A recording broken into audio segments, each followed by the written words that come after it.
April 6th, 1945. This radar shows 183 enemy planes, all coming to kill one ship. For 82 days, young men woke up knowing they would die before sunset. 1,900 suicide attacks, one battle. This changed everything. Same age, same fears, different sides, but only one of them made it home. And this battle, it led to the atomic bomb. Here's how. March 1945. Japan is bleeding to death. Look at the numbers. 67 cities turned to ash. 3.5 million tons of shipping sunk to the bottom of the Pacific. The Imperial Navy? 2 aircraft carriers left. That's it. From the mightiest fleet in Asia to floating scrap metal in 4 years. But numbers don't tell the whole story. Walk through Tokyo in March 1945. Empty streets. Boarded windows. The smell of smoke still hanging in the air from the firebombing 2 weeks ago. 100,000 people died in one night. One night. Children are eating grass soup. Workers are melting down temple bells to make bullets. The government is teaching schoolgirls to fight with bamboo spears. Bamboo spears against Sherman tanks. Emperor Hirohito sits in his palace bunker, surrounded by maps covered in red pins. Each pin marks a lost battle, lost islands, lost suns. The pins are everywhere now. Saipan, Iwo Jima, Leyte Gulf. The Americans are 340 miles from Tokyo. His advisors whisper the unthinkable. Surrender. But Hirohito has another plan. A plan that will cost more lives than any battle in Pacific history. A plan that will literally change how wars end forever. The plan has a name. Operation Tengo, Heaven Number 1. But the Americans will call it something else. They'll call it Hell, Okinawa. Most Americans can't even pronounce it. Okinawa. Sounds peaceful, right? It's not just another dot in the Pacific. It's the key to everything. 340 miles from Japan. Close enough to launch bombers every day. Close enough to blockade every port. Close enough to starve 8 million people. Take Okinawa, and Japan dies slowly. Leave it alone and the war drags on for years. The Japanese know this. They've been preparing for 8 months. 110,000 soldiers dug into caves, miles of tunnels, enough food and ammunition for a year-long siege. But that's not the real defense. The real defense is insane. Japan is going to turn their air force into a suicide weapon. Not some of it, all of it. Every plane, every pilot, every drop of fuel. One giant kamikaze attack spread over 3 months. 5,000 pilots have volunteered to die. Think about that number. 5,000 young men who've decided they won't see their next birthday. They're not just soldiers anymore. They're weapons with beating hearts. General Ushijima, commanding Okinawa's defense, calls it the decisive battle of the war. He's right, but not in the way he thinks. This battle won't just decide who wins. It will decide how the war ends. Nuclear fire or conventional invasion. 2 very different kinds of hell. The Americans don't know any of this yet. They think Okinawa will be like the other islands. Land, fight, win, move on. They're about to learn the difference between an army and fighting a death cult. April 1st, 1945. Easter Sunday. The Americans call it Love Day, the day they fall in love with victory. The landing is perfect. Too perfect. No resistance on the beaches. No artillery fire. No machine gun nests. The Japanese aren't even there. 60,000 American troops walk ashore like they're on vacation. Tommy Rodriguez eats his breakfast and watches the sunrise. Beautiful morning. Calm seas. This is going to be easy. 340 miles away. 355 Japanese pilots are saying goodbye to their families. Some are crying. Some are laughing. All of them are scared. But they climb into their planes anyway. The planes are loaded with explosives, just enough fuel for a one-way trip. No parachutes, no emergency equipment, no way home. These aren't fighter planes anymore. They're guided missiles with human brains. The Americans on Okinawa are digging foxholes and setting up supply lines, planning for weeks of fighting on the ground. They're looking the wrong way. The battle isn't going to be on the beaches, it's going to be in the sky. At 5:47 a.m., April 6th, radar operator Charles Johnson sees something impossible. 183 enemy aircraft, all heading straight for the American fleet, all flying in perfect formation, like they're going to a parade. Johnson blinks, checks his equipment. The blips are still there, getting closer. He picks up the radio. His voice cracks when he speaks. All ships, massive air attack incoming. This is not a drill. The Kamikaze storm has begun. And when it ends 82 days later, the world will never be the same. This is something new, something the world has never seen before, something that will change how wars are fought forever. You see, every one of those pilots has already said goodbye to their families.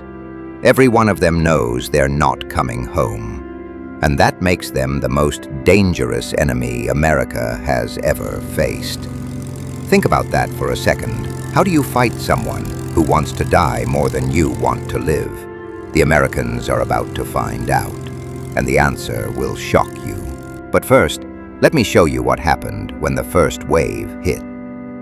The USS West Virginia was a battleship. 35,000 tons of steel and armor. Built to survive anything the enemy could throw at it. It wasn't built to survive a man willing to turn himself into a missile. 6:15 a.m., the first kamikaze pilot finds his target. He's 22 years old, a philosophy student who writes poetry about cherry blossoms.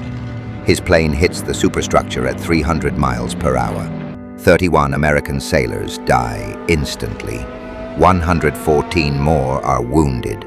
Blood runs down the decks like paint. But here's what's really terrifying. This is just the beginning. Remember those 183 planes? They're not all targeting one ship. They're spread across the entire fleet. 1,300 American ships, all under attack at the same time. Imagine being on one of those ships.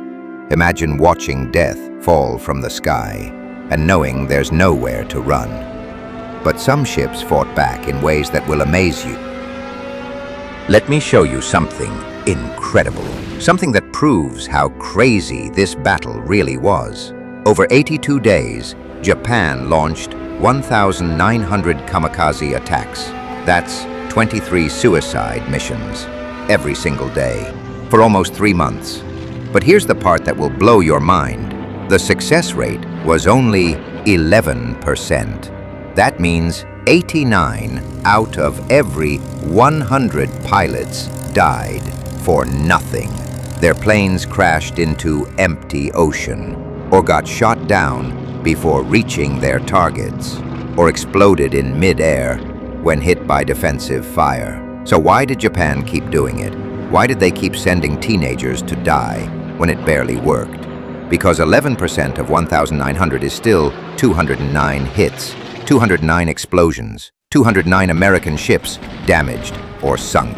And every hit sent a message. America, you can have this victory, but it's going to cost you everything. Speaking of cost, let me tell you about one ship that paid the ultimate price. April 16, 1945. The USS Laffey becomes the most famous ship you've never heard of. For 80 minutes, 22 kamikaze pilots tried to sink her. 22 young men who've already written their final letters home. Think about that. 80 minutes, 22 attacks. That's one suicide mission every 3.5 minutes. The ship takes 5 direct hits, 5 explosions that should have sent her to the bottom. But somehow, she keeps fighting. 32 American sailors die, 71 more are wounded. The ship looks like it's been through a blender. but it's still floating, still shooting back. They call her the ship that would not die. But here's what they don't tell you in the history books. The real reason she survived wasn't superior firepower or better armor. It was something much simpler, much more human. By May 1945, something is happening to the American sailors. Something the Japanese didn't expect. Combat fatigue cases increase by 26%. Men who fought bravely for years are suddenly falling apart, shooting at their own planes, crying in their bunks, begging to go home. The constant terror of kamikaze attacks is breaking their minds. But it's also doing something else, something that will surprise you. It's making them angry, really angry. The kind of anger that burns everything it touches. When American sailors see their friends die in kamikaze attacks, they don't surrender. They don't give up. They get mad. And angry Americans are very, very dangerous. USS Bunker Hill gets hit by 2 kamikazes in 30 seconds. 396 casualties. The flight deck is turned into hell, but the crew doesn't panic. They fight the fires. They save the wounded. They keep the ship alive through pure rage. But the Japanese had one more surprise waiting. June 1945. Japan is running out of experienced pilots, so they start using children. 17-year-old boys who learned to fly 2 weeks ago. Kids who should be in high school, not diving their planes into American ships. These teenage pilots are more dangerous than the veterans. You know why? Because they don't know enough to be scared.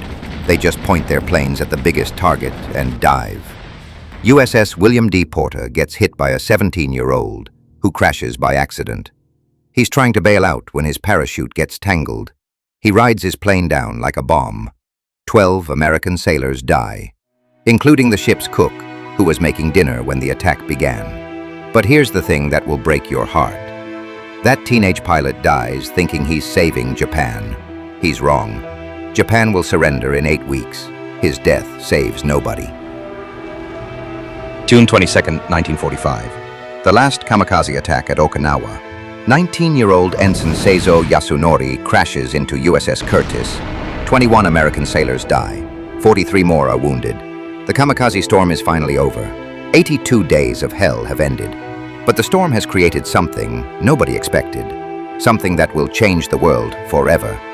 You see, President Truman has been watching these battles, counting the casualties, doing the math. If defending one island cost America 82,000 casualties, how many will invading Japan cost? The answer terrifies him. 1 million American deaths, maybe more. So he makes a decision, a terrible decision that will haunt the world for the next 80 years. That decision begins with 2 words you'll recognize. The kamikaze storm over Okinawa has ended, but it's about to create a nuclear sunrise over Japan. Because sometimes, the most devastating weapon isn't the one that kills the most people. It's the one that makes your enemy choose between annihilation and surrender. Here's the twist nobody saw coming. The kamikaze storm over Okinawa didn't just kill 342,000 people. It convinced America that invasion was impossible. That only atomic fire could end this war. August 6, 1945, 8:15 a.m. Hiroshima. The kamikaze storm had created a nuclear sunrise. In trying to save their homeland, Japan had doomed it to atomic fire. 3 days later, August 9, 1945, Nagasaki, the second atomic bomb falls. But here's what the history books won't tell you. Emperor Hirohito didn't surrender because of the bombs alone. He surrendered because of what happened at Okinawa. The kamikaze storm had shown him something terrifying. Even total sacrifice couldn't stop America. And if they were willing to use atomic weapons, what would be left of Japan to save? The unthinkable truth. August 15th, 1945. Japan surrenders. The war is over. But every military historian knows the secret. The bombs that ended World War II were dropped because of what happened in the skies over Okinawa. 900 young pilots thought they were saving their country. Instead, they convinced America that only nuclear fire could end the war. The greatest tragedy in military history, the Kamikaze storm didn't prevent invasion. It prevented surrender. Here's the question that haunts military historians. What if Japan had surrendered after Iwo Jima? What if there had been no Kamikaze storm over Okinawa? Would Hiroshima and Nagasaki be just normal Japanese cities today? The Kamikaze pilots died believing their sacrifice would save Japan. But their sacrifice convinced Truman that conventional invasion was impossible. They forced America to choose the nuclear option. Calculate the true cost of the Battle of Okinawa. Direct military costs. $15 billion in 1945 dollars. That's $200 billion today. Human cost, 342,000 lives. But the real cost? The Kamikaze storm convinced America that atomic weapons were necessary. Every nuclear weapon built since 1945 traces back to the decision made after Okinawa. The Kamikaze pilots didn't just die for their emperor, they died for the nuclear age. The cornerstone of peace, 241,281 names carved in black granite waves. Japanese names in kanji, American names in English, Korean names in Hangul, Okinawan names in their native script. Every nationality, every age, every dream that died in those 82 days. But there's something that will give you chills. These aren't separate memorials for different countries. They're all together. Enemy and ally, soldier and civilian, all carved in the same stone. Because the Kamikaze storm taught the world one final lesson. There are no glorious deaths in war, only necessary ones. The Kamikaze pilots thought they were heroes. The American sailors thought they were heroes. They were all right, and they were all wrong. Because heroism in war is just tragedy with better publicity. 1,900 young men chose death believing it would save their families. 82,000 Americans died believing it would save democracy. In the end, the Kamikaze storm taught us the most expensive lesson in human history. There are no winners in war, only survivors who get to tell the story. Today, Okinawa is paradise again. Crystal waters, coral reefs, tourists taking selfies. But beneath those waves lie 36 American warships. In those hills rest 110,000 Japanese soldiers. And in the wind, some say, you can still hear the sound of diving planes. The Kamikaze storm is over, but its echoes will last forever. Because the dead don't forget, even when the living do.